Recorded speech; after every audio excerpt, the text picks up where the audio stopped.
Hello friends, welcome to MS Maths. So in this video we are going to discuss about application of Newton's ring experiment. जो experimental setup होता है Newton's ring के लिए, जिसमें हम देखते हैं न्यूटन्स रिंग को जहां पे इंटरफेरेंस होता है एक लाइट का, और ये एक एक्सपेरिमेंटल मेथड है। हम जो लैब में यूज करते हैं वो इसी मेथड का यूज करते हैं इंटरफेरेंस प्राप्त करने के लिए, या फिर इंटरफेरेंस में जो न्यूटन्स रिंग है उनको लाने के लिए। सो यहाँ पे हम देखते हैं उसका एक फर्स्ट एप्लीकेशन, और फर्स्ट एप्लीकेशन उसका रहेगा determination of wavelength of monochromatic light source. किसी भी मोनोक्रोमेटिक लाइट सोर्स का हम यहाँ पे वेवलेंथ फाइंड कर सकते हैं with the help of this experiment. So यहाँ पे देखते हैं कि एक्सपेरिमेंट होता कैसे है। तो यहाँ पे सबसे पहले ये हमने एक मोनोक्रोमेटिक सोर्स लिया है जिसको हमने एक्स से डिनोट किया है, और इसको बेसिकली हमने यहाँ पे सोडियम लैंप लिया है, और इसकी जगह पे हम कोई दूसरा भी अगर मोनोक्रोमेटिक सोर्स लेना चाहें तो वो ले सकते हैं, क्योंकि उसके लिए आपको वेवलेंथ यहाँ पे फाइंड करनी है। सोडियम लैंप एज एग्जांपल है। यहां से रे कुछ इस टाइप से निकलती है, और इन रे को हम एक पैरेलल बीम में सेटअप करना चाहते हैं, इसलिए हमने यहाँ पे कॉन्वेक्स लेंस लगा रखा है। ये कॉन्वेक्स लेंस से जो रे और जो पैरेलल बीम जो है वो P1 प्लेट पे, जो कि सेमी ट्रांसमिटेड प्लेट है, उस पे जाके रिफ्लेक्टेड भी होती है और रिफ्रैक्टेड भी होती है। अपवर्तन भी होता है और परावर्तन भी होता है। तो यहां से पैरेलल बीम इस टाइप से आगे बढ़ता है, जो कि 45 डिग्री पे होता है। It means plate P1 inclined 45 degree with respect to the parallel beam of the light. So हम बात करते हैं कि यहां से आफ्टर रिफ्लेक्शन जो लाइट है वो एक ग्लास प्लेट P पर एक प्लेनो कॉन्वेक्स लेंस रखा होता है, जो कि आप यहां पे देख सकते हैं प्लेनो कॉन्वेक्स लेंस है। अब इसके बीच में यहां पे फिल्म बनेगी, और यहां पे अगर आप देखना चाहें तो इसमें क्या होगा, ये यहां पे फिल्म बनेगी, थिन फिल्म बनेगी, और इस थिन फिल्म में क्या होगा, light wave normally fall down हो रही है। नॉर्मली फॉल डाउन होने के बाद में आपको यहाँ पे एयर मीडियम में, यानी कि जिसके लिए जो रिफ्रैक्शन इंडेक्स है वो 1 होता है, उसके लिए आपको इंटरफेरेंस रिंग्स मिलेगी। और उनको जब हम माइक्रोस्कोप के थ्रू देखते हैं तो हमको कुछ इस टाइप की रिंग्स का निर्माण होता है, डार्क ब्राइट फ्रिंजेस के रूप में हमको ये सेटअप पूरा मिलता है। अब यहाँ पे हमने जो ये लाइट सोर्स लिया है, इस लाइट सोर्स की वेवलेंथ क्या होगी वो हमको फाइंड करनी है। तो वेवलेंथ कैसे फाइंड करेंगे वो हम यहाँ पे देखते हैं, और उसके लिए जो डेरिवेशन है, उसके लिए जो फॉर्मूला है, उसका डिटर्मिनेशन हम यहाँ से करेंगे। तो सेटअप मैंने आपको बता दिया कैसे होता है। ये एक्सपेरिमेंट हम लैब में परफॉर्म करते हैं, और यहाँ पे हम देखेंगे इसके लिए फॉर्मूला डिराइव करते हैं। अब हम यहाँ पे देखते हैं कि ये जो हमारा एप्लीकेशन है न्यूटन्स रिंग का, उसका डिटर्मिनेशन कर रहे हैं, वेवलेंथ लैम्डा के लिए फॉर्मूला फाइंड कर रहे हैं। सो सबसे पहले इसमें हमने क्या किया, observe the Newton's ring by the interference of monochromatic light source whose wavelength is to be find। जिसकी वेवलेंथ हमको फाइंड करनी है उस वाले सोर्स को हम यहाँ पे यूज करेंगे। आप यहाँ पे देख सकते हैं जिसकी वेवलेंथ हमको फाइंड करनी है, जरूरी नहीं है कि वहां पे सोडियम लैंप ही हो, कोई और अदर सोर्स भी हो सकता है। उसको हमने यहाँ पे रखा, उसका हमने पैरेलल बीम फाइंड किया, पैरेलल बीम से हमने इंटरफेरेंस रिंग्स फाइंड की, और इन इंटरफेरेंस रिंग के जो डायमीटर होते हैं उन डायमीटर की वैल्यू फाइंड करके हम यहाँ पे इसकी वैल्यूज लैम्डा की वैल्यू फाइंड करेंगे, वेवलेंथ की वैल्यू फाइंड करेंगे। तो फर्स्ट ऑफ ऑल हमारा यहाँ पे काम क्या रहेगा कि observe the Newton's ring by the interference of the monochromatic light source whose wavelength is to be find. जिसकी वेवलेंथ हमको फाइंड करनी है वो वाला सोर्स आपको वहां लेना है, और उससे इंटरफेरेंस रिंग आपको ऑब्जर्व करनी है। Find the diameter of either dark और ब्राइट फिल्म्स। जो भी रिंग्स उसमें आ रही है, डार्क या आपको जो ब्राइट फिल्म है, रिंग है चमकीली, या फिर जो दीप्त या अदीप्त, कोई दोनों में से एक रिंग लेनी है, और उस एक रिंग के लिए आपको फाइंड करना है। It means find the diameter either dark और bright Newton's ring. For easy calculation we will find the diameter of dark rings. अब डार्क रिंग का जो है वो फॉर्मूला हम क्यों फाइंड करते हैं उसका मैं आपको रीजन बता देता हूं।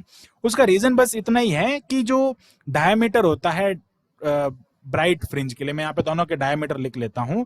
फॉर ब्राइट फ्रिंज,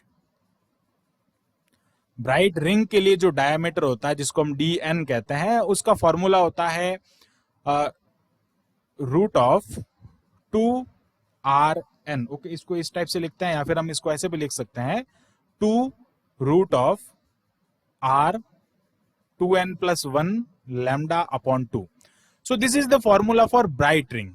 और अगर मैं बात करता हूं फॉर डार्क रिंग, तो डार्क रिंग के लिए फॉर्मूला क्या है आप खुद ही देख लें। डार्क रिंग के लिए फॉर्मूला होता है रूट ऑफ, ये इस टाइप से होता है यहाँ पे 2 root of n R lambda. अब इन दोनों में से कैलकुलेशन किस में इजी होगी आप यहां से आइडिया लगा सकते हैं। इसमें थोड़ी कैलकुलेशन आप देख सकते हैं कि हार्ड होगी और इसमें बहुत सिंपल हो जाएगी।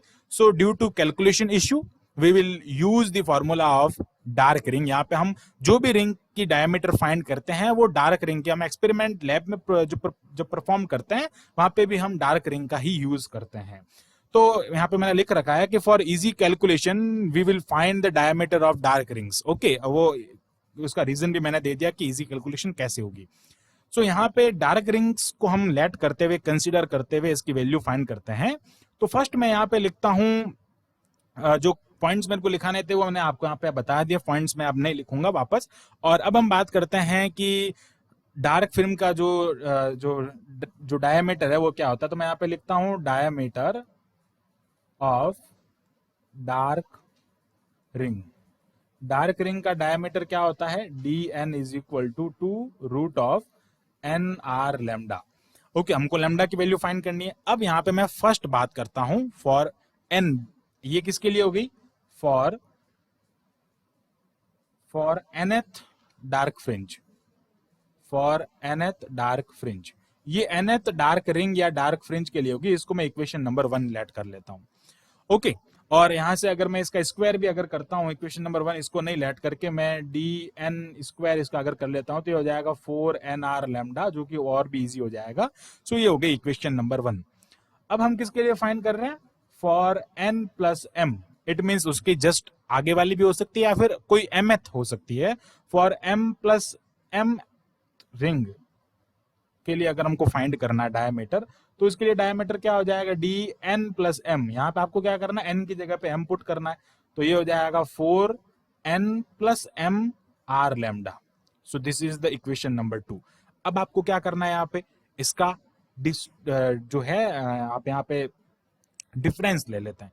डिफरेंस लेंगे तो हमारे पास में लैम्डा जो है वो फ्री हो जाएगा। लैम्डा की टर्म हमको फ्री करनी है बिकॉज लैम्डा फाइंड करना ना, इसलिए हम यहाँ पे क्या करते हैं कि on subtracting equation number 2 minus equation number 1, अब आप देख लेना जरा, तो ये हो जाएगा D square n plus m minus D square n is equal to 4n plus m R lambda minus हम उसमें से कर रहे हैं 4n आर लैम्डा। तो आप खुद ही देख सकते हैं, तो D square n plus m minus D n square is equal to 4 of n R lambda plus 4 of m R lambda minus 4n R lambda.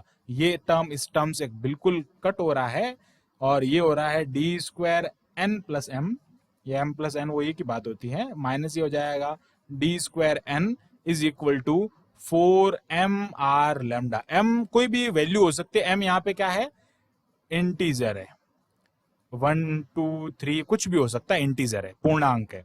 Okay, तो अब हम बात करते हैं यहाँ पे लैम्डा हमको फाइंड करना था ना, तो लैम्डा क्या हो जाएगा lambda is equal to D square n plus m minus D square n upon हमें आ जाएगा 4m आर।